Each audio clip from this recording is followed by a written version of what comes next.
Selamat datang di Glory dan Love Channel. Di channel ini kami akan membagikan novel secara audio. Mohon untuk dibantu channel ini dengan cara di-subscribe channel ini. Di-like, dan share video ini agar kami bersemangat untuk membagikan konten novel setiap harinya. Dan jangan lupa diaktifkan ikon lonceng agar ada pemberitahuan untuk konten-konten baru kami. Mohon juga saran dan masukan melalui komentar agar kami dapat membagikan konten novel yang lebih baik setiap harinya. Tidak usah berlama-lama lagi. Kita langsung saja mendengarkan novel The First Heir atau Perwaris Pertama Master Yu Husumokes.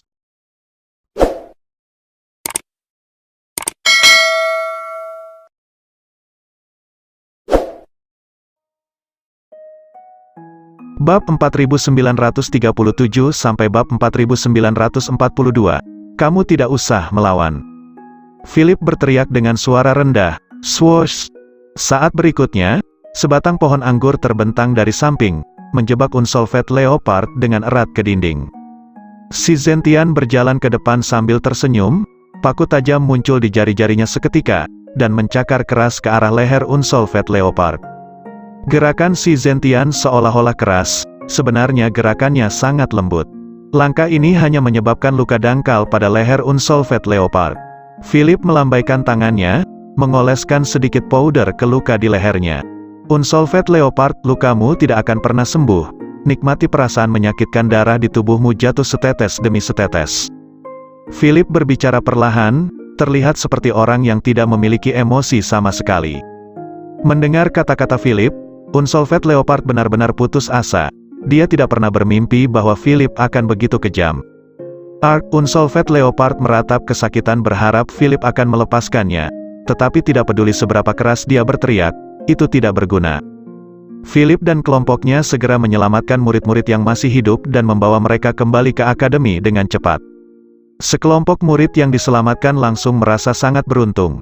Setelah melihat penampilan heroik Philip, mereka berharap bisa langsung menjadi adik junior Philip.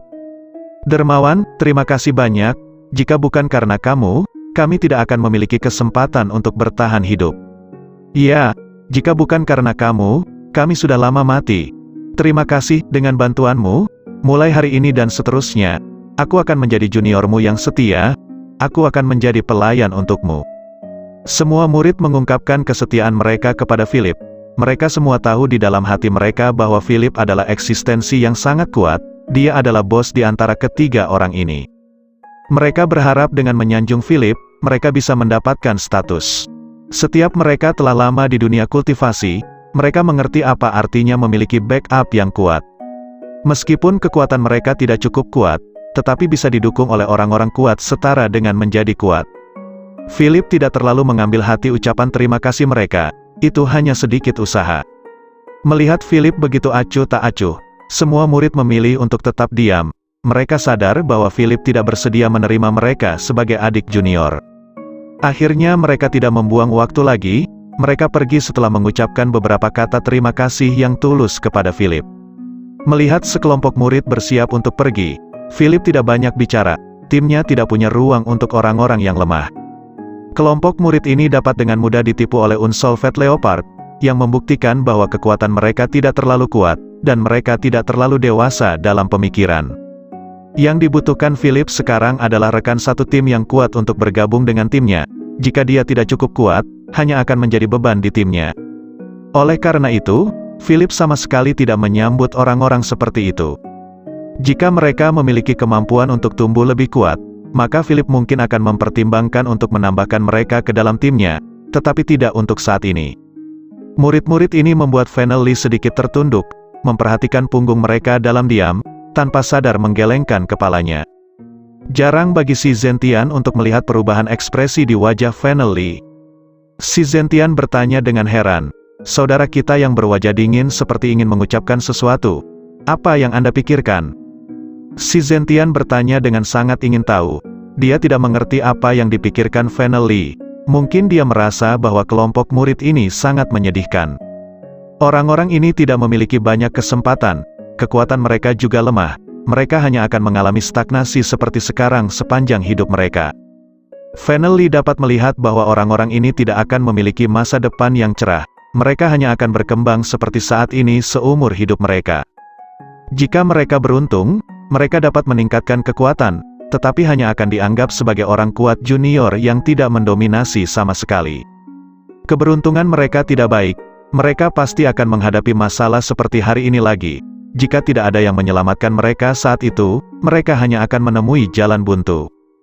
Kadang-kadang saya tidak mengerti apakah itu hal yang baik atau buruk. Setelah mengatakan ini, Vanelli berbalik dan pergi dari sini. Dia sadar di dalam hatinya bahwa situasi ini bukanlah hal yang perlu dia pikirkan. Daripada mengkhawatirkan hal-hal yang tidak penting, lebih baik meningkatkan kekuatannya dengan cepat, karena di dunia yang kejam ini, hanya kekuatan yang menjadi raja. Philip mengangguk setuju kepada Vanelli. Di dunia seperti itu, bersikap terlalu baik bukanlah hal yang baik.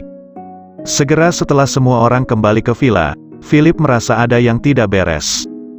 Dia merasa kehadiran seseorang di sekitar villa. Hanya saja orang ini mungkin telah menemukan bahwa villa tersebut memiliki formasi pelindung, jadi dia tidak terburu-buru untuk masuk. Kalian masuk dulu. Setelah Philip mengatakan ini, dia berbalik dan berjalan menuju arah yang berlawanan dari villa. Meskipun si Zentian dan Vanelli bingung ketika melihat tindakan Philip, mereka tidak membantah, tetapi memasuki villa dengan cepat. Baik Vanelli dan si Zentian tahu bahwa Philip pasti memiliki urusannya sendiri, dan tidak mungkin menjelaskan semuanya kepada mereka satu persatu. Pada saat ini, seorang praktisi yang mengawasi Philip di sekitar villa segera mengikuti. Dia sudah sampai di sekitar villa. Awalnya dia ingin mencoba masuk ke dalam villa agar bisa mempelajari formasi di sekitar villa. Formasi ini membuatnya merasa sangat terkejut. Sebagai eksistensi kelas atas di dunia kultivasi tersembunyi, dia belum pernah melihat formasi yang begitu kuat. Oleh karena itu dia memutuskan untuk mengawasi dan terus menatap pintu dengan hati-hati, menunggu kembalinya Philip. Benar saja, Philip kembali tidak lama kemudian. Awalnya dia ingin menyerang Philip sebelum dia memasuki pintu, tetapi dia tidak menyangka Philip berbalik dan berjalan menuju tempat lain terlebih dahulu. Karena Philip sengaja memisahkan diri, dia secara alami tidak akan melewatkan kesempatan yang begitu bagus, jadi dia segera mengikuti. Philip berjalan sepanjang jalan, segera meninggalkan barisan villa. Kemudian dia meninggalkan akademi dan memasuki taman yang luas. Tidak ada yang akan datang ke taman ini pada hari kerja, jadi situasinya sangat sepi. Praktisi itu mengikuti sepanjang jalan. Ketika dia melihat Philip datang ke taman, dia segera menunjukkan senyum cerah. Pria ini sebenarnya masih punya waktu luang untuk mengunjungi taman. Tepat ketika dia terbawa suasana, dia tiba-tiba menemukan bahwa target yang dia ikuti telah menghilang. Tanpa sadar, Philip menghilang di depan matanya. Praktisi itu melihat sekelilingnya dengan panik, melepaskan kesadaran spiritualnya, berusaha merasakan posisi Philip. Tetapi Philip tampaknya menghilang begitu saja, tidak ada aura yang bisa dideteksi sedikitpun. Aku seperti melihat hantu, apakah orang ini akan kabur? Praktisi itu berbicara sendiri, sedikit kebingungan muncul di matanya. Bahkan jika Philip melarikan diri dari bawah hidungnya, tidak mungkin dia tidak bernafas sedikitpun. Mungkinkah orang yang hidup bisa menghilang begitu saja? Memikirkan hal ini, ekspresinya sangat jelek. Saat dia melihat sekeliling, Philip tiba-tiba muncul di belakangnya. "Swosh, apakah kamu mencariku?" Suara Philip terdengar di telinganya seperti suara hantu dengan nada dingin. Mendengar suara Philip, ditambah dengan kemunculan sosok yang tiba-tiba, praktisi ini terkejut meskipun dia kuat dan waspada. Dia menepuk dadanya dengan panik, matanya penuh amarah. "Apa yang akan kamu lakukan?" Melihat pihak lain sangat ketakutan olehnya, Philip tersenyum. Sepertinya orang ini tidak mau menjawab pertanyaannya. "Aku menanyakan sesuatu padamu." Philip dengan cepat menyingkirkan senyumnya, dia maju selangkah demi selangkah. Melihat Philip mendekatinya, praktisi itu merasa seperti sedang diawasi oleh seekor harimau. Menurutnya Philip hanyalah seorang praktisi lemah dari dunia sekuler, tetapi dia dapat menyebabkan tekanan psikologis seperti itu pada dirinya. Apakah ini terlalu dibesar-besarkan? Dia merasa sangat ketakutan dan sedikit marah. "Tentu saja aku mencarimu untuk membunuhmu. Bagaimana mungkin aku mencarimu karena ingin mentraktirmu makan malam?" Dia langsung mengecam Philip dengan terang-terangan. Tujuannya sangat sederhana, untuk meyakinkan Philip terlebih dahulu. Dia berharap Philip akan menceritakan rahasia formasi pelindung di villa itu. Praktisi ini sangat mengagumi kuatnya formasi pelindung di villa ini. Jika dia bisa mempelajari teknik setup formasi ini, maka dia akan sangat beruntung. Melihat pihak lain maju tanpa mengucapkan sepatah kata pun, Philip mundur dengan pura-pura panik. Aku tidak menyangka kamu begitu kuat, kamu siapa? Philip sengaja memancing kesombongan pihak lain. Dengan senyum cerah di wajahnya, dia mengulurkan tangannya dan menepuk bahu Philip. Hehe, aku adalah tetua kelima dari sekte alkimia di dunia tersembunyi, namaku Daozi Danish. Philip sedikit terkejut ketika mendengar identitas pihak lain. Dia tidak menyangka akan bertemu lagi dengan orang dari sekte alkimia di dunia sekuler. Sebelumnya Philip telah berurusan dengan sekte alkimia di dunia tersembunyi. Sekarang dia harus berurusan dengan tetua kelima dari sekte alkimia. Perbuatan orang-orang dari sekte alkimia sama saja ketika kalian berada di dunia tersembunyi dan ketika berada di dunia sekuler. Philip membuat pernyataan yang membingungkannya. Dia tidak mengerti apa maksud dari pernyataan Philip ini. Mendengar kata-kata Philip, wajah Daozi Danish menjadi jelek. Pernyataan Philip memberi kesan yang buruk kepada sekte alkimia. Jangan bicara omong kosong di sini, karena kematianmu sudah dekat, biarkan aku memberitahumu sesuatu. Dia menatap mata Philip, dengan paksa menekan amarah di hatinya, kemudian berkata dengan ringan. Generasi sebelumnya memiliki nenek moyang yang pernah datang ke dunia sekuler dan mengajari salah satu murid untuk memurnikan ramuan. Anak ini cukup pintar. Dia cepat menguasai latihan yang diajarkan. Dia mampu memurnikan ramuan dengan sangat cepat, kemudian dia menciptakan sekte sendiri. Hanya saja dia seorang pemberontak, sektenya diberi nama yang sama dengan sekte kami di dunia tersembunyi, yaitu sekte alkimia. Seharusnya dia memberi nama yang berbeda. Sekarang dia malah berniat bersaing dengan kami. Dia sangat tidak puas dengan pemberian nama sekte yang sama.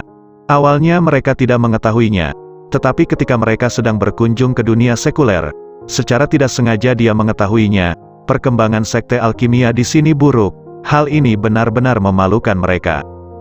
Jika sekte ini berkembang lebih baik, maka mereka secara alami tidak akan menyangkal keberadaan sekte alkimia di dunia sekuler.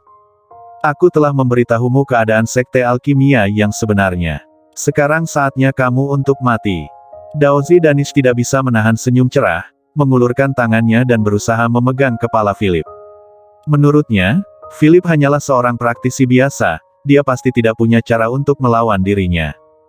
Rumble. Tetapi ketika dia berpikir bahwa dia telah menang, Philip langsung melepaskan pukulan guntur dan memukul ke arah kepala Daozi Danish. Bang, Daozi Danish bahkan tidak punya waktu untuk bereaksi. Dia langsung dijatuhkan ke tanah, terlihat sangat menyedihkan. Rumble, guntur ini menjerat Daozi Danish dengan erat, dan menyetrumnya sampai mati. Meskipun dia berjuang dengan sekuat tenaga, tidak ada cara untuk menyingkirkan guntur ini. Siapa kamu? Anda benar-benar dapat memanipulasi guntur surgawi? Suara Daozi Danish terus bergetar. Dia sangat ketakutan oleh guntur sehingga dia tidak bisa bergerak sama sekali. Dia merasa bahwa hari ini dia akan mati karena bencana. Bagaimana mungkin praktisi biasa bisa memanipulasi guntur surgawi? Apakah pemuda ini sudah menjadi dewa? Tetapi praktisi itu segera menggelengkan kepalanya dan dengan cepat membuang pikiran ini dari benaknya. Dia pasti bukan dewa. Jika dia benar-benar telah mencapai level dewa, bagaimana mungkin dia tinggal di dunia sekuler? Bukankah hal pertama yang harus dilakukan para dewa ketika mereka datang adalah mendatangi dunia kultivasi tersembunyi yang berada jauh di atas mereka? Saat ini Daozi Danish membuat kesimpulan sendiri di dalam hatinya. Orang ini jelas adalah seorang praktisi biasa, dan semua ini pasti semacam ilusi. Menghadapi serangan guntur, Daozi dan terus berjuang untuk melepaskan diri dari jerat guntur. Tetapi bagaimanapun juga, tidak ada cara untuk menyingkirkan guntur ini keluar dari tubuhnya. Saat ini guntur tidak hanya membakar kulitnya, tetapi bahkan menyerang organ dalamnya dan merobek meridiannya. Jika guntur surgawi tidak bisa diusir tepat waktu, maka tubuhnya pasti akan mengalami kerusakan besar. Bahkan kemungkinan besar dia akan lumpuh. Selama ini Daozi Danish merasa sudah menjadi pemimpin di dunia kultivasi, tetapi dia tidak menyangka pihak lain dapat dengan mudah menaklukkannya hanya dengan satu gerakan. Dia merasa sangat kesakitan hingga Daozi Danish memuntahkan darah. Dia tidak tahu apakah karena dia menderita luka dalam atau terlalu marah. Secara keseluruhan Daozi Danish tidak dalam kondisi baik saat ini.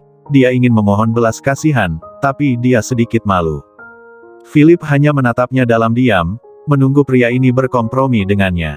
Jika kamu berkompromi sekarang, Aku bisa memberimu kesempatan untuk hidup.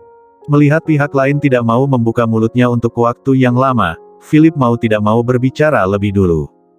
Dia tidak punya waktu ekstra untuk disia-siakan bersama Daozi Danish. Mendengar apa yang dikatakan Philip, Daozi Danish mengertakkan giginya dan memutuskan untuk melepaskan martabatnya. Pada saat di ujung kematian, maka martabat sudah tidak ada harganya. Selain itu, tidak ada orang lain di sini, dan permintaan belas kasihannya kepada Philip tidak akan diketahui orang lain. Memikirkan hal ini, dia segera berlutut di depan Philip, bersujud tanpa henti. Aku salah, aku mohon, singkirkan guntur ini. Daozi Danish terus bersujud tanpa henti. Ketika Philip melihat pemandangan ini, ekspresi muak muncul di matanya, dia langsung melambaikan tangannya untuk menghilangkan guntur. Detik berikutnya, Daozi Danish kembali normal, tubuhnya tidak lagi bergerak-gerak. Dia terbaring di tanah dengan lemah sambil terengah-engah. Siapa kamu? Mengapa kamu begitu kuat? Daozi Danish benar-benar takut sekarang. Dia bahkan lupa identitasnya sebagai tetua sekte alkimia di dunia tersembunyi. Melihat rasa takut pihak lain, Philip menghela nafas panjang. Dia tidak menyangka orang ini pengecut, dia benar-benar memalukan. Jadi kamu adalah penatua kelima sekte alkimia? Tidak heran kamu tidak mengenalku. Kita belum pernah bertemu sebelumnya. Philip menarik kerah Daozi Danish agar mendekat kepadanya. Dia ingin tahu mengapa orang ini tiba-tiba menyergapnya. Katakan padaku, mengapa kamu datang untuk menyergapku di gerbang vilaku? Philip bertanya dengan sangat tegas, sedikit kehati-hatian muncul di matanya. Mendengar ini, wajah Daozi Danish memancarkan ekspresi ragu. Dia merasa ragu apakah dia harus mengatakannya atau tidak. Setelah menenangkan dirinya, dia mulai mengenali dirinya kembali. Dia dengan jelas mengingat dirinya adalah tetua kelima dari sekte alkimia di dunia tersembunyi. Bagaimana mungkin dia bisa menyerah di tangan seorang praktisi biasa? Tiba-tiba dia merasa sedikit kesal di hatinya. Dia merasa malu saat berpikir bahwa dia harus berkompromi dengan Philip. Melihat pihak lain ragu-ragu untuk berbicara, Philip mengulurkan tangannya dan memanggil guntur lagi. Rumble, guntur kali ini bahkan lebih besar. Jika dia disambar oleh guntur ini, maka dia pasti mati. Melihat guntur surgawi yang sangat akrab ini, Daozi Danish gemetar. Aku akan mengatakannya, aku akan mengatakan semuanya. Dibandingkan dengan siksaan yang menyakitkan ini, dia merasa lebih baik mengatakan yang sebenarnya. Jika dia mengatakan yang sebenarnya, tidak akan terjadi apa-apa padanya. Tetapi jika dia tidak mengatakan yang sebenarnya, dia mungkin akan mati di sini hari ini. Dia memiliki firasat bahwa Philip yang masih sangat muda tidak akan ragu-ragu untuk membunuhnya kapan saja. Meskipun sangat memalukan untuk membuat pengakuan, tapi dia tetap harus mengatakannya. Saya dikirim oleh keluarga Leopard. Keluarga mereka telah sepenuhnya berkompromi dengan kami dan telah menjadi kepanjangan tangan kami di dunia sekuler. Karena kami telah menerima mereka sebagai adik junior, kami harus melakukan sesuatu untuk mereka. Daozi Danish mengatakan semuanya. Dia bahkan menceritakan apa yang tidak ditanyakan Philip. Setelah mengetahui hal ini, Philip menunjukkan ekspresi tak berdaya di wajahnya. Dia tidak menyangka orang-orang dari keluarga Leopard begitu naif. Mereka terus menyusahkannya. Hurio Leopard itu adalah tuan muda dari keluarga Leopard, kan? Philip bertanya sambil tersenyum. Pria ini ingin merebut Win darinya. Dan sekarang dia mengirim seseorang untuk membunuhnya. Beri aku alamat orang ini, kata Philip dengan tenang. Di mata Philip, Hurio Leopard bukanlah siapa-siapa. Daozi Danish dengan patuh langsung memberikan alamat rumah Hurio Leopard. Baginya, mengungkapkan alamat rumah Hurio Leopard bukanlah masalah besar. Jika Philip benar-benar memiliki kemampuan, maka dia pasti akan datang ke sana. Keluarga Leopard hanyalah keluarga praktisi di dunia sekuler. Tidak ada kerugian bagi sekte alkimia jika keluarga ini dihancurkan. Sekte alkimia dapat menemukan keluarga baru kapan saja dan di mana saja untuk menggantikan posisi keluarga Hurio Leopard. Philip diam-diam menyimpan tanda aura di tubuh Daozi Danish sebagai tanda, agar dia bisa memantau posisi Daozi Danish kapan saja. Swoosh, segera setelah itu, dia melompat dan menghilang di depan Daozi Danish. Daozi Danish menyaksikan Philip pergi dengan cepat, jejak ketakutan muncul di matanya. Dia tidak menyangka Philip begitu kuat, keterampilan seni bela dirinya di luar imajinasinya. Menurut pengamatan Daozi Danish selama periode ini, Hurio Leopard sudah dianggap sebagai praktisi yang relatif bagus. Dengan bantuannya, dia berhasil mencapai pintu ketujuh. Pria di depannya barusan yang bernama Philip jelas sangat berbeda dari Hurio Leopard. Pria ini adalah master sejati. Sialan, aku ditipu oleh bajingan Hurio Leopard itu. Jika dia terluka oleh Philip, biarkan itu menjadi pelampiasan kemarahanku. Jika Philip tidak bisa menghadapinya, maka itu menjadi peringatan yang keras buatnya. Daozi Danish merasa sangat marah ketika dia memikirkan situasi hari ini. Dia berharap bisa mencabik-cabik Hurio Leopard. Setelah hidup bertahun-tahun, dia tidak pernah dipermalukan seperti ini. Dalam sekejap, Philip telah tiba di alamat yang diberikan oleh Daozi Danish. Riverdale tidak terlalu besar. Philip hanya mencari sebentar dan langsung bisa menemukannya. Keluarga mereka memang sangat kaya. Mereka bisa memiliki rumah yang luas dan mewah di Riverdale. Banyak pengawal yang berpatroli di pintu. Terlihat bahwa keluarga ini masih sangat mementingkan keselamatan mereka sendiri. Hanya saja tidak peduli seberapa kuat para pengawal ini, bagi Philip mereka hanyalah seperti buah melon yang lunak. Dia bisa masuk dan keluar dari tempat ini sesuka hati, tanpa sepengetahuan seorang pun. Kelompok pengawal ini berdiri di depan pintu dan dengan cermat mengawasi orang-orang yang mencurigakan. Gaji mereka tidak rendah, yang harus mereka lakukan hanyalah berpura-pura kuat dan menakutkan. Para pengawal ini hanyalah orang biasa, kemampuan mereka tidak seberapa dibandingkan dengan praktisi. Setiap praktisi dengan sedikit kekuatan dapat mengalahkan para pengawal ini. Fungsi para pengawal ini hanya untuk menjaga dari kejahatan orang-orang biasa. Philip berjalan melewati rombongan pengawal dengan tenang dan langsung memasuki gerbang. Pengawal ini sedang mengobrol di pintu seolah-olah mereka tidak bisa melihat Philip sama sekali. Mereka mengobrol tentang wanita cantik yang lewat, makanan enak di Riverdale, dan yang istrinya sedang melahirkan. Singkatnya, tidak ada yang memperhatikan Philip. Philip dengan cepat melewati gerbang dan memasuki halaman. Saat ini, Hurio Leopard sedang bermain petak umpet dengan berbagai wanita cantik di taman.